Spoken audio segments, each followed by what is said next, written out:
오늘 우리에게 주신 하나님 말씀은 마태복음 28장 16절로부터 20절까지 말씀입니다. 열한 제자가 갈릴리에 가서 예수께서 지시하신 산에 이르러 예수를 배웠고 경배하나 아직도 의심하는 사람들이 있더라. 예수께서 나와 말씀하여 이르시되 하늘과 땅의 모든 권세를 내게 주셨으니 그러므로 너희는 가서 모든 민족을 제자로 삼아 아버지와 아들과 성령의 이름으로 세례를 베풀고 내가 너희에게 분부한 모든 것을 가르쳐 지키게 하라. 볼지어다 내가 세상 끝날까지 너희와 항상 함께 있으리라 하시니라. 아멘. 우리 앞시자로 인사하겠습니다. 좀 이번에 이렇게 했으면 좋겠습니다. 부활의 은혜가 함께 하시길 바랍니다. 아멘. 여러분, 이것보다 더 좋은 축복과 행복은 없는 것 같아요. 우리가 지난 한 주간 동안에 주님께서 걸어가신 그 고난의 길 한 걸음 한 걸음 따라서 우리가 걸어왔지 않습니까? 여러분, 그 걸음 걸어올 때 우리가 십자가 위에 있을 때 주님 주시는 그 풍성한 기쁨과 감격, 우리가 기대하고 그 소망하게 되잖아요. 그래서 때는 구레네 시몬처럼 억지로라도 그 십자가를 지는 그 자리에 있을 때 거기서 생명과 능력과 기쁨과 감격이 우리 안에 흘러들어오는 것입니다. 여러분, 이 십자가 지는 자리, 비록 힘들고 어렵지만 그 생명과 소망이 있는 그 자리 놓치지 마시고 평생의 삶 가운데 이 길 끝까지 걸어가시길 주 이름으로 축복합니다. 아멘. 자, 우리가 이제 십자가의 길 걸어가는 것, 우리가 고난주간 함께 나누었잖아요. 우리는 이 십자가 안에서 기쁨과 감격과 은혜를 경험합니다. 그런데 여러분, 이 이야기를 믿지 않는 세상 사람들이 볼 때는 참 이상한 얘기고 참 황당한 얘기가 되는 거예요. 여러분, 십자가가 어떤 곳입니까? 여러분, 이 십자가는 가장 끔찍하고 모욕스럽고 수치스러운 형벌의 장소입니다. 여러분, 이 십자가 위에서는 한 2, 3일 정도 사람들이 매달려서 서서히 죽게 되는 그런 형벌의 장소예요. 이런 낮에는 뜨겁게 내리쬐는 이 따약빛에 온몸에 수분이 말라갑니다. 이런 밤에는 살을 에이는 이 추위에 이런 온몸을 떨면서 그렇게 살아갈 수밖에 없어요. 그렇게 겨우겨우 있다가 이제는 목마름과 배고픔과 지침 가운데 그 모든 진액이 다 쏟아져 나오고 이렇게 서서히 말라 죽는 형벌이 십자가 형벌입니다. 근데 어떻습니까? 이 십자가를 지고 가는 것, 여러분, 이게 기쁨이 되고 이게 감격이 되고 여기서 힘이 여러분 어떻게 얻어질 수 있어요? 이건 사실 말이 안 되는 얘기예요. 이 십자가 안에는 이렇게 역설의 은혜가 있습니다. 근데 여러분, 이 십자가에서 어떻게 이 고난의 장소에서 우리가 기쁨을 얻고 이 수치의 장소에서 우리가 다시 한번 소망과 힘을 여러분 얻을 수 있겠습니까? 그것은 이 십자가 끝에 부활이 있기 때문이에요. 십자가의 완성은 부활에 있습니다. 여러분, 부활이라는 것은 죽음을 죽였던 바로 이 사건을 이야기를 합니다. 여러분, 사도 바울은 이것을 이렇게 표현을 하죠. 고린도전서 15장 25절에서 26절입니다. 그가 모든 원수를 그 발 아래 둘 때까지 반드시 왕노릇 하시리니 맨 나중에 멸망받을 원수는 사망이니라. 여러분, 부활은 죽음의 죽음을 알리는 그런 시간이다라고 말씀드렸지 않습니까? 여러분, 이 부활은 우리 기독교에서 가장 중요한 것이에요. 여러분, 사도 바울은 이런 얘기를 합니다. 만약에 부활이 없다면 예수 그리스도를 믿고 살아가는 사람들은 이 세상 모든 사람들 중에 가장 불쌍한 사람들이다. 근데 이 부활이 있기 때문에 우리는 세상 그 어떤 사람보다 가장 기쁘고 가장 행복하고 가장 만족스러운 그런 삶을 살아갈 수 있게 되는 것입니다. 이것이 부활의 능력이고 부활의 은혜예요. 그래서 기독교의 핵심은 부활에 있습니다. 이 부활의 풍성한 은혜를 여러분 맛보시길 주의 이름으로 축복합니다. 여러분, 이렇게 부활의 능력이 있고 은혜가 있어요. 그런데 이 성경의 말씀을 가만히 살펴보면 예수님께서 부활하신 장면들을 자세히 설명하지 않습니다. 이 부활의 사건이 어떤가 성경은 별로 여기에 관심이 없고 초점이 없어요. 부활하는 것은 자연스러운 이 부활의 전제로 그 부활의 결과에 초점을 맞추고 있습니다. 우리가 부활 신앙을 한다는 것은 주님께서 말씀하는 것처럼 부활 그 자체에 초점을 맞추는 것이 아니라 그 부활의 결과에 우리 마음을 두어야 된다는 것이에요. 이런 부활에 얼마나 놀라운 능력과 은혜가 있습니까? 이런 부활의 그 기쁨과 감격 가운데 살아가잖아요. 근데 우리는 그것보다 주님께서 말씀하시는 그 초점에 우리의 시선을 둬야 된다는 거예요. 자, 그러면 오늘 이 마태복음 말씀을 통해서 주님께서 이 부활에 초점을 두도록 말씀하시는 것이 어디 있는가? 여러분, 오늘 이 말씀을 통해서 이것을 잘 살펴보셔야 됩니다. 자, 부활의 이야기는 마태복음 28장 1절 말씀부터 시작을 해요. 자, 1절에 이렇게 시작을 하죠. 안식일이 다 지나고 안식 후 첫날이 되려는 새벽에 막달라 마리아와 다른 마리아가 무덤을 보려고 갔더니, 안식 후 첫날이 됐습니다. 이 새벽에 몇 명의 여인들이 예수님 몸에 향품을 가르러 갔어요. 근데 여러분, 예수님 몸에 향품을 바르기 위해서는 몇 개의 과정을 거쳐야 됩니다. 먼저 이 무덤 앞에 아주 커다란 돌이 막혀져 있거든요. 근데 이걸 옮겨야 됩니다. 근데 몇 명의 연약한 여인들이 이걸 어떻게 옮겨요? 또 그 앞에는 경비병들이 지키고 있어요. 이 경비병들을 통과해서 가는데 이걸 어떻게 가야 됩니까? 여러 고민과 생각 가운데 잠겨서 예수님 누워 계셨던 그 무덤 가까이 갔습니다. 근데 갑자기 지진이 나더니 이 커다란 돌문이 옮겨지는 겁니다. 여러분, 그 위에 천사가 내려앉아서 이 돌문을 옮긴 거예요. 여러분, 이 천사가 왜 이 돌문을 옮겼을까요? 부활하신 예수님께서 여러분 나오시도록 이 돌문을 연 것일까요? 여러분, 우리는 그렇게 생각할 수 있지만 성경은 그렇게 말씀하지 않습니다. 여러분, 오늘 말씀을 잘 기억하세요. 성경은 부활 그 자체에 초점이 있는 것이 아니라 부활의 결과에 초점이 있습니다. 그러면 이 돌문을 도대체 왜 여셨는가? 6절에 이렇게 얘기를 합니다. 그가 여기 계시지 않고 그가 말씀하시던 대로 살아나셨느니라. 예수님께서 살아나셔서 이 무덤은 비어있다라는 것을 보여주기 위해서 돌문을 연 거예요. 그러면 예수님 무덤이 왜 비어있는가? 이것을 왜 천사들이 보여주는가? 그 이유는 7절을 말씀하기 위해서입니다. 자, 7절 말씀 같이 한번 있습니다. 또 빨리 가서 그의 제자들에게 이르되 그가 죽은 자 가운데서 살아나셨고 너희보다 먼저 갈릴리로 가시나니 거기서 너희가 배우리라 하라. 보라, 내가 너희에게 일렀느니라 하거늘. 지금 천사가 이 여인들에게 두 가지 이야기를 합니다. 첫 번째는 예수님께서 다시 살아나셨다라고 말씀을 전해요. 두 번째는 뭐죠? 예수님께서 너희보다 갈릴리로 먼저 가셨느니라 라는 말씀을 전합니다. 여러분, 이 천사들의 얘기를 듣고요, 이 여인들이 너무 무섭고 또 한편으로는 큰 기쁨 가운데 제자들에게 열심히 달려갑니다. 근데 그 도중에 예수님을 만나요. 이 부활하신 예수님을 만나고 얼마나 기쁘고 감격했겠어요. 예수님의 발을 붙잡고 예수님을 경배합니다. 이 여인들에게 예수님께서 이렇게 말씀하십니다. 10절 같이 한번 있습니다. 이에 예수께서 이르시되 무서워하지 말라. 가서 내 형제들에게 갈릴리로 가라 하라. 거기서 나를 보리라 하시니라. 지금 예수님께서 말씀하신 것과 이 천사들이 이야기한 것과 같아요. 뭐라고 얘기합니까? 갈릴리로 가라는 거예요. 여러분, 도대체 왜 갈릴리로 가라고 말씀을 하는 것일까요? 여러분, 이 말씀대로 16절에 보면 제자들이 그렇게 갑니다.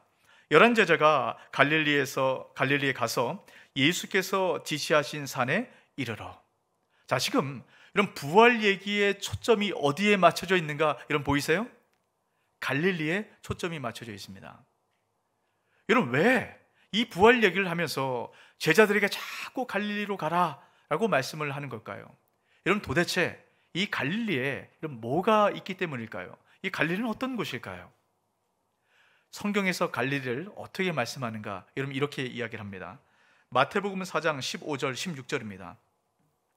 스불론 땅과 납달리 땅과 요단강 저편 해변길과 이방의 갈릴리여, 흑암에 앉은 백성이 큰 빛을 보았고 사망의 땅과 그늘에 앉은 자들에게 빛이 비치었도다 하였느니라.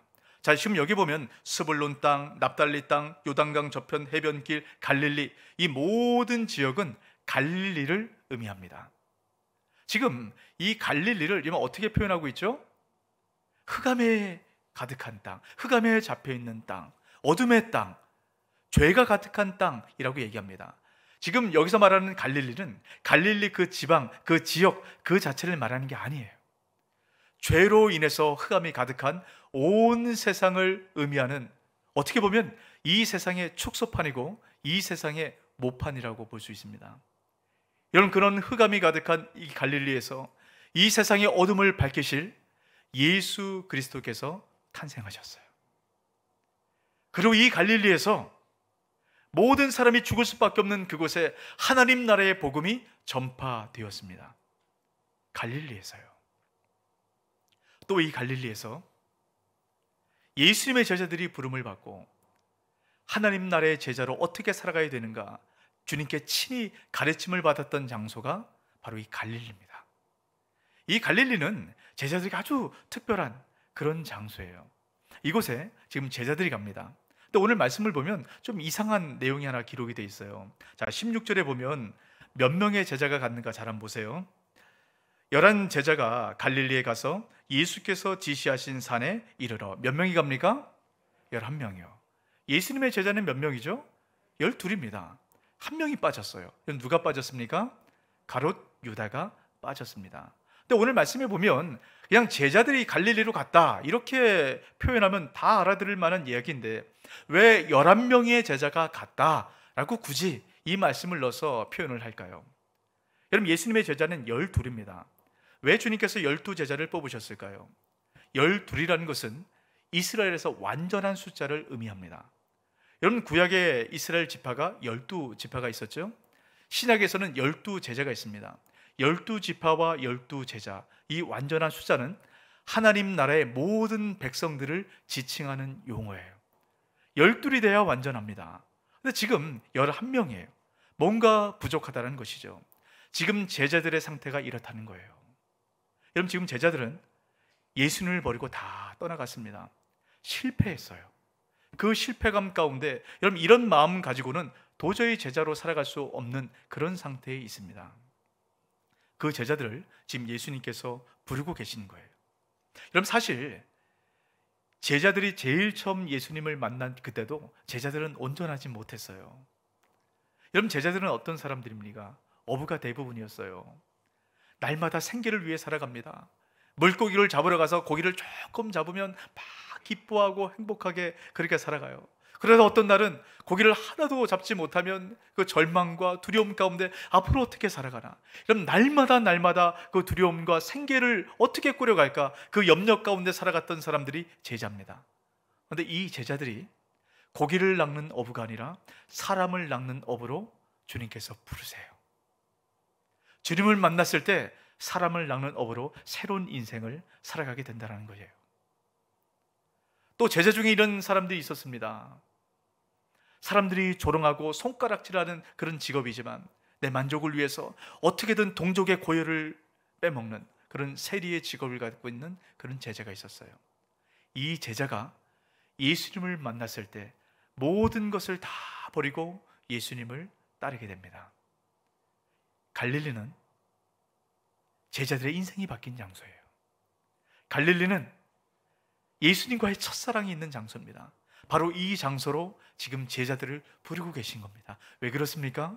지금 실패와 절망감과 연약함 가운데 더 이상 힘을 잃어버리고 아무것도 할 수 없고 절망 가운데 있는 이 제자들을 다시금 그들에게 기회를 주어서 그들이 제자의 사명을 감당할 수 있도록 새로운 출발점의 자리로 갈릴리로 부르신 거예요.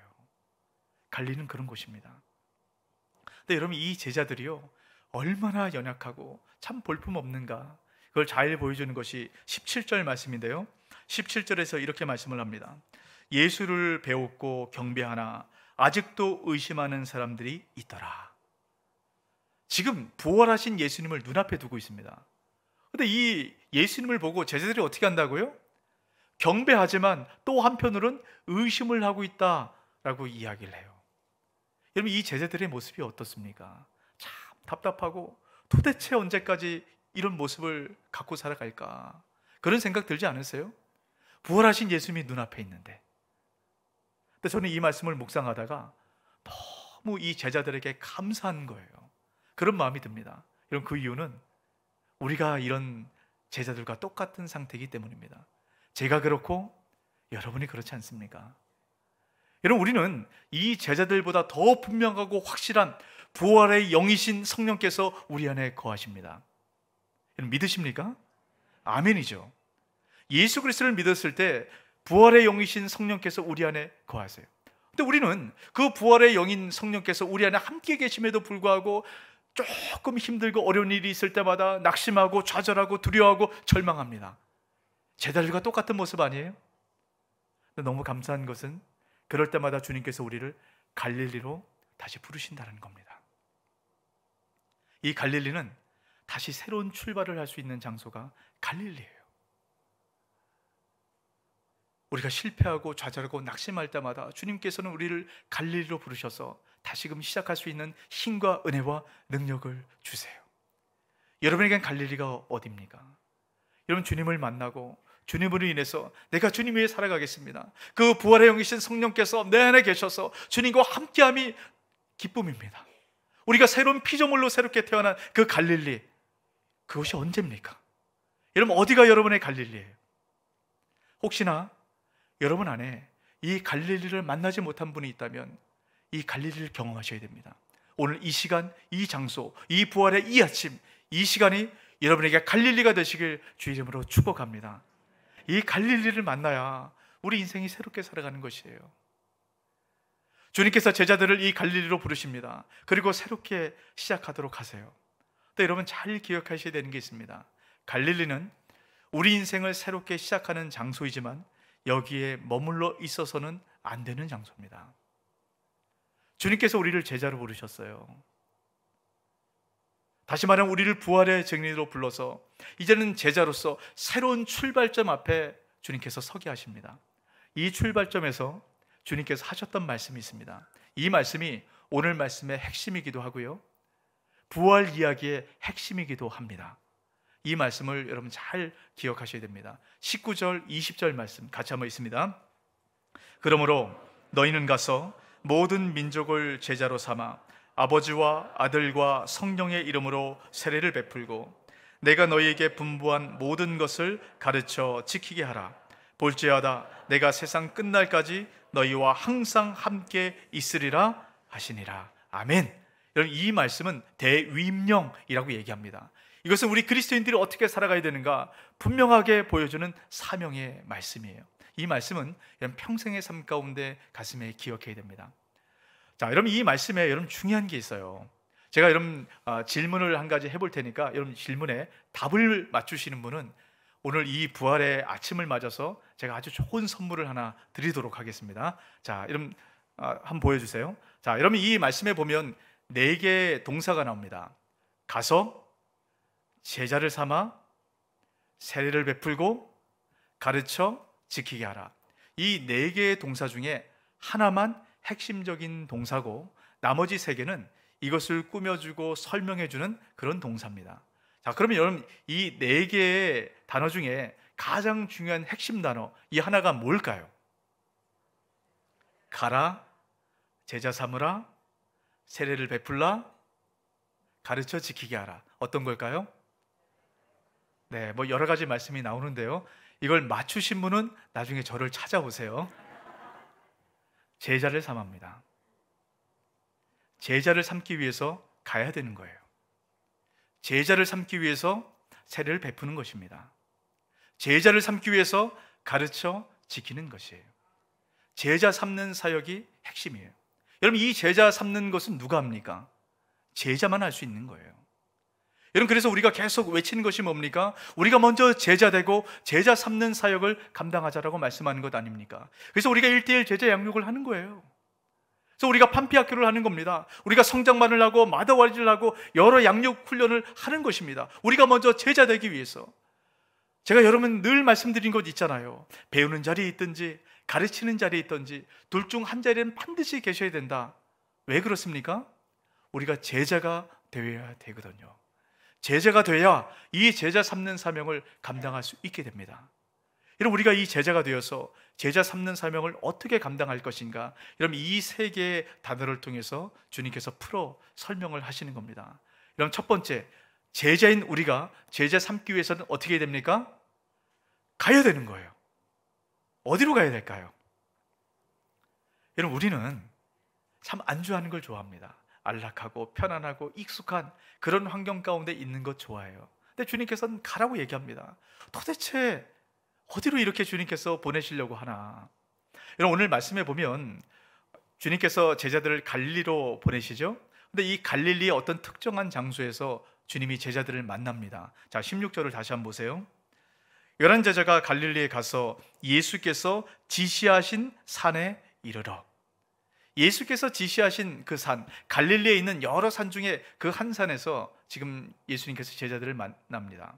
지시하신 산, 여러분, 제자들이 다 알기 때문에 굳이 이름을 넣을 필요가 없는 산이에요. 여러분, 어떤 산일까요? 갈릴리에는 여러 개의 산이 있습니다. 성경 안에도 보면 한 4개 정도의 산이 나와요. 근데 제자들이 다 알고 예수님께서 제자들에게 하나님 나라의 복음을 친히 가르치시고 그들에게 전하여 준 그 산, 그 산은 산상순이 전해진 그 산일 겁니다. 이 산상순의 말씀이 전해진 그 산, 그 산에서 주님께서 여러분 어떤 말씀을 하셨을까요?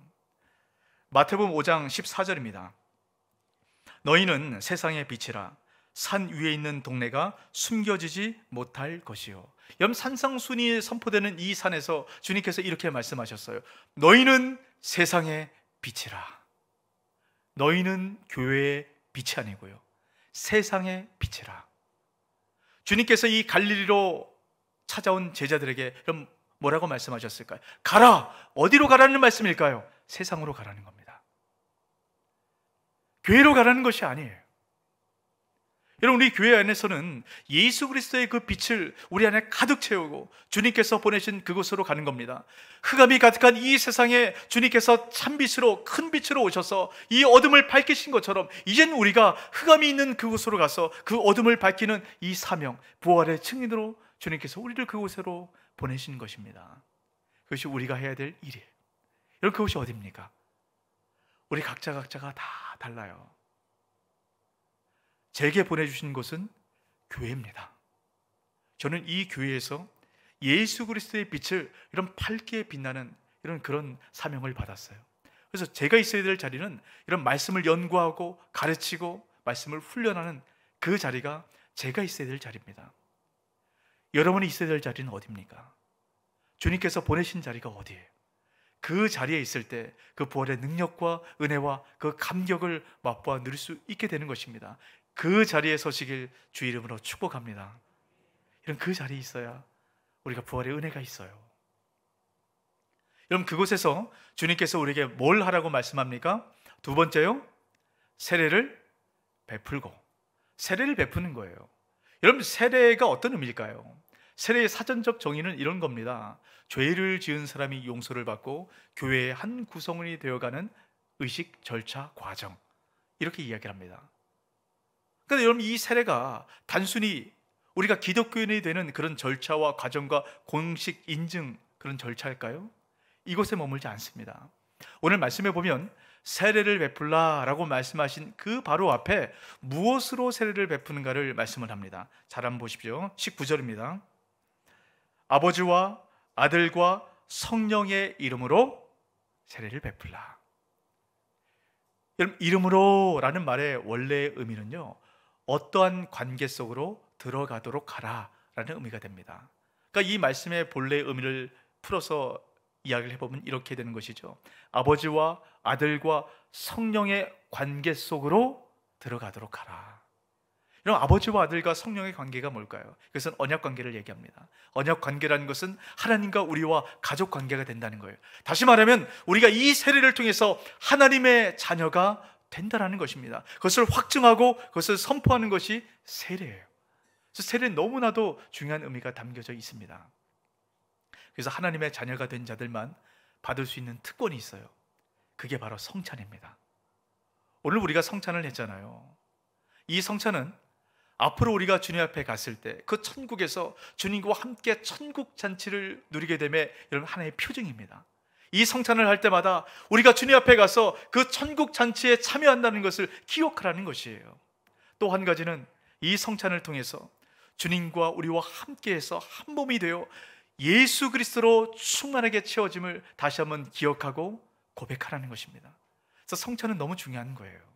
여러분, 성찬할 때마다 오늘 이 시간 우리가 함께 성찬했는데 우리가 하나님의 천국 잔치에 참여함을 기억하시고 주님께서 우리와 함께 하심을 기억하시길 주 이름으로 축복합니다. 여러분, 세례를 베풀라는 것은 하나님과의 이 가족 관계 안에 들어오지 못한 사람들에게 가서 하나님으로 가족 삼아 주도록, 여러분, 그렇게 주님께서 우리에게 말씀을 하는 겁니다. 그럼 도대체 어떻게 우리가 이 세례를 주는 것, 다시 말하면 하나님과의 가족 관계를 만들어 줄 수 있을까요? 그것이 세 번째 이야기입니다. 여러분, 세 번째, 제자를 삼기 위해서 해야 되는 세 번째가 뭐죠? 가르쳐 지키게 하는 것이에요.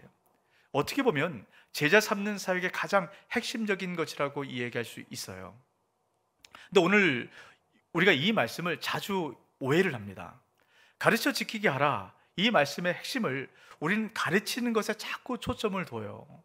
근데 이 말씀이 강조하는 본래의 의미를 풀어서 이 말씀을 이야기를 해보면 이렇게 됩니다. 지키도록 가르치라. 어디에 초점이 있습니까? 지키는 것이에요. 지킬 때까지 가르치라 라고 말씀을 하는 겁니다. 지금 이 말씀은 주님께서 갈릴리에서 말씀하는데 산상순이 선포된 그 산에서 이 말씀이 선포된다라고 지금 말씀을 드렸어요. 이러면 그 산상순을 통해서 주님께서 말씀하는 가장 핵심적인 게 뭔지 아십니까? 마태복음 7장 21절 같이 한번 있습니다.